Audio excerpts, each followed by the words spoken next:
Casasnovas. Pourquoi n'est-il plus vegan? L'a-t-il vraiment été un jour? Mais aussi, pourquoi il ne le sera jamais? Vous êtes prêts? Alors c'est parti!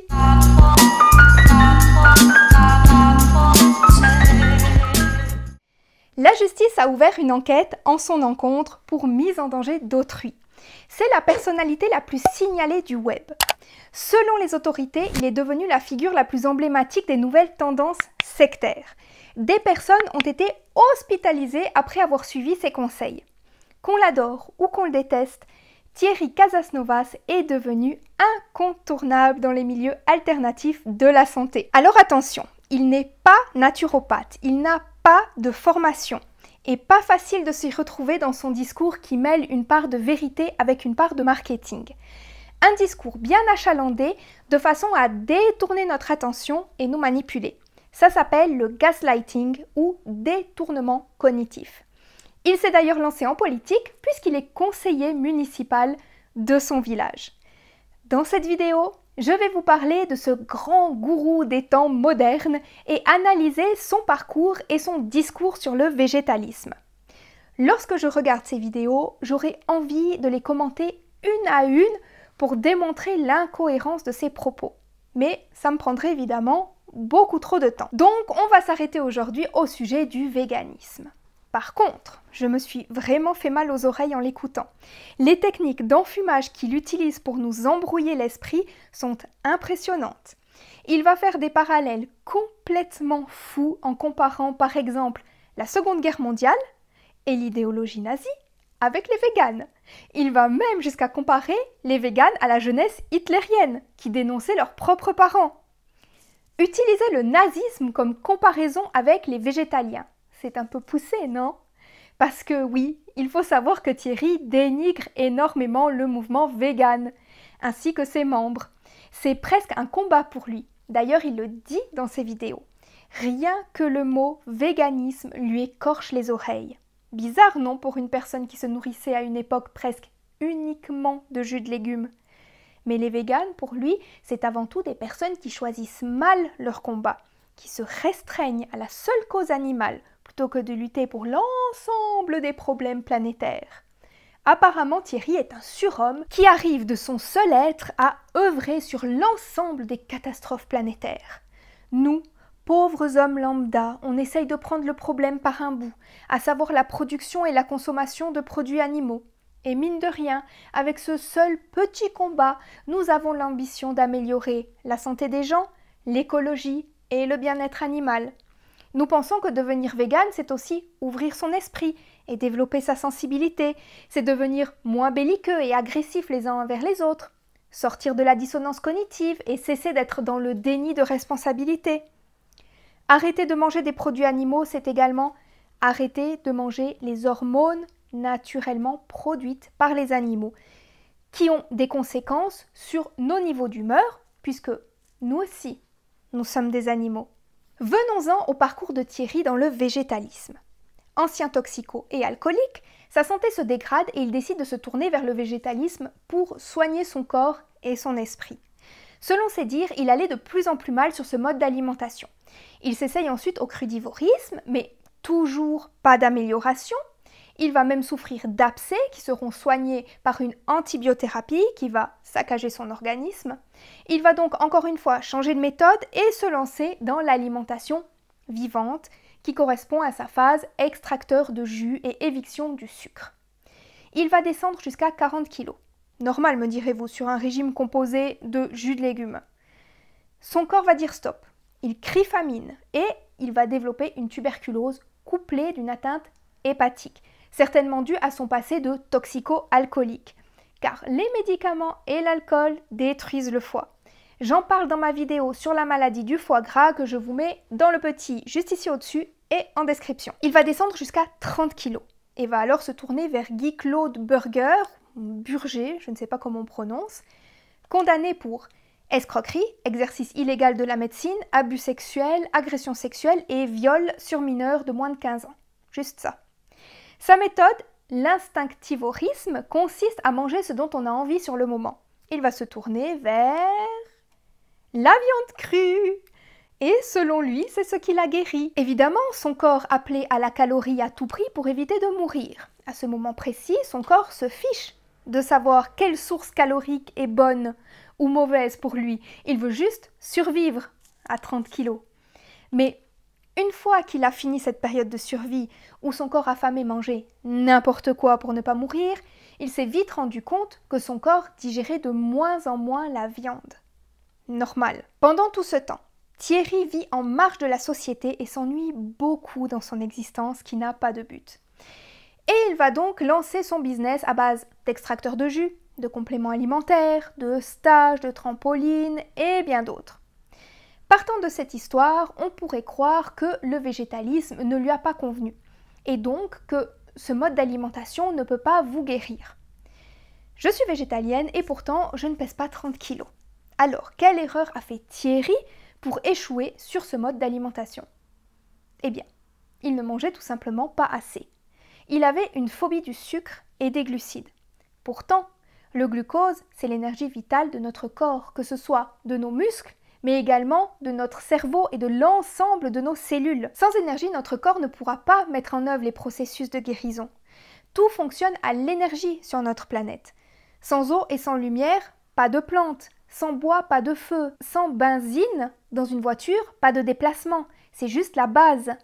Son corps qu'il avait malmené durant des années à coups de drogue, alcool et hygiène de vie déplorable, avait simplement besoin d'énergie pour se régénérer. Avec des jus de légumes, vous n'atteindrez jamais les calories nécessaires à votre bon fonctionnement. Vous serez sur un total calorique journalier de 1000 calories à 1500 calories maximum. Et ce n'est pas du tout suffisant. Ce sont les calories que mangent des personnes vivant dans des pays déclarés en famine. Pour une personne de 60 kg, on est sur un minimum de 2200 calories par jour. C'est un grand minimum. Donc ce n'est pas sur un régime crudivore de jus de légumes que vous allez réussir à atteindre ce quota calorique. Voilà la première raison du pourquoi Thierry n'est plus végétalien. J'aimerais éviter au maximum de personnes de tomber dans ce piège dans lequel il est lui-même tombé et d'éviter ainsi de devoir recommencer à manger de la viande pour se sentir mieux. Parce que c'est absolument pas normal de se sentir mal sur un mode de vie végétal. Le but de ma chaîne, c'est que le maximum de personnes puissent se sentir bien sur un mode de vie végétal, puissent avoir une bonne santé, se guérir et garder un poids stable tout en faisant du bien à la planète et aux animaux. Deuxième raison pour laquelle Thierry n'est et ne sera jamais vegan, c'est tout simplement une raison commerciale. Il vend des appareils, des compléments alimentaires, des cures, des stages qui ont pour but de vous guérir. Si vous étiez végétalien, il n'y aurait plus besoin de vous guérir de quoi que ce soit. Les jeûnes sont inutiles sur une alimentation végétalienne riche en glucides et pauvre en graisse. Pourquoi se détoxifier lorsqu'il n'y a pas de toxines? Les lavements, c'est pareil. Quel animal dans la nature s'enfile un tuyau dans le derrière pour se nettoyer le côlon? Aucun. Tout simplement parce que les animaux mangent leur nourriture physiologique et ne sont donc pas intoxiqués. C'est un commerçant. D'ailleurs, j'ai l'impression qu'il a toujours été sur YouTube dans un but de se faire de l'argent. Même à l'époque où j'avais fait une de mes toutes premières vidéos de ma chaîne sur l'aloe vera, je me souviens que YouTube m'avait suggéré les vidéos de Thierry que j'étais allée voir et effectivement, même pour de l'aloe vera, il proposait d'en acheter par son intermédiaire à un producteur qu'il connaissait. Donc à mon avis, toutes les vidéos qu'il fait ont un but commercial. À la fin de chacune de ces vidéos, il va vous vendre un complément alimentaire, un stage, un extracteur de jus ou je ne sais quoi d'autre. Il fait beaucoup de tort au mouvement vegan car ces erreurs alimentaires ne correspondent en rien à un végétalisme sain et pérenne. Évidemment, les carnistes saisissent l'opportunité qu'on leur donne pour critiquer les végétaliens en donnant pour exemple Thierry, moitié mort de faim. Et ça fait beaucoup de tort au véganisme. En plus, il est complètement dans le déni parce qu'il répète souvent dans sa vidéo que la façon dont notre société traite les animaux est intolérable. Mais par contre, il est contre les véganes. Il pointe du doigt l'industrialisation, qui devrait selon lui être notre plus grand combat. Mais l'industrialisation, c'est quoi? C'est raser des forêts pour en faire des terrains cultivables, c'est arroser les champs de pesticides pour produire la nourriture des animaux d'élevage, c'est produire en masse de la viande du poisson et des œufs. Et tout ça pourquoi? Pour faire tourner l'industrie de la viande et l'industrie des autres produits animaux. Thierry, tu veux vraiment lutter contre l'industrialisation? Eh bien, deviens végane, c'est un bon début. Son gros problème, c'est qu'il a échoué sur le végétalisme, parce qu'il s'y est mal pris, tout simplement. Et à la fin du compte, c'est une simple question d'humilité, de dire « Oui, je me suis trompé, mais maintenant, je me suis amélioré ». Il dénigre le végétalisme parce que la façon dont il l'a pratiqué ne fonctionne pas. Boire des jus de légumes, prendre des compléments alimentaires et sauter sur un trampoline ne va pas vous apporter la santé et la vitalité si en parallèle vous ne mangez pas assez de glucides et de végétaux et que votre corps doit perpétuellement se mettre en cétose. Cétose qui va intoxiquer votre sang, vous acidifier et lui permettre de vous vendre des compléments alimentaires basifiants. Business, business. C'est clair que lorsqu'on prône un végétalisme comme celui que je pratique, qui est quasi gratuit, vous allez économiser de l'argent. Lui, ce qu'il veut, c'est que vous achetiez les produits qu'il propose. C'est clair que, personnellement, je ne vais pas me faire d'argent en vous disant de manger des smoothies de 10 bananes tous les matins et ensuite de vous faire un grand plat de riz avec des brocolis le midi. Je n'ai rien à gagner là-dessus. Je n'ai pas d'argent à me faire. Comme je dis souvent, dans mon cabinet, j'accompagne les végétaliens et je soigne les omnivores. Les végétaliens ne me rapportent pour ainsi dire rien, car ils vont venir une fois me voir pour connaître les grands principes et les bases de l'alimentation végétale, et lorsqu'ils se sont lancés sur cette alimentation, ils n'ont plus besoin de moi. Lui, il va vous prôner un mode d'alimentation, un mode de vie qui lui permettra de vous garder dans un état qui nécessitera que vous achetiez plein de trucs derrière pour essayer d'atteindre la santé. Cette alimentation vous constipe? Et bam, un petit lavement. Vous ne mangez pas assez de fruits? Et bam, un petit cocktail de vitamines. Vous engorgez votre foie avec des aliments gras et carnés? Et bam, bam, une petite plante médicinale à 30 €. Il ne peut pas être franc avec vous, il ne peut pas être honnête sans discréditer ses méthodes. Bon, je vais m'arrêter là parce que la vidéo est déjà bien assez longue. Vous l'aurez compris, je ne vous conseille absolument pas de suivre les conseils de Thierry. Si vous décidez de devenir végétalien, c'est votre droit et ne vous laissez pas impressionner par des pseudo-thérapeutes qui veulent vous garder dans un état de dévitalisation pour pouvoir vous vendre leurs produits. Comme d'habitude, vous pouvez me poser toutes vos questions en commentaire, j'y répondrai avec un grand plaisir. Via Félicia à tous!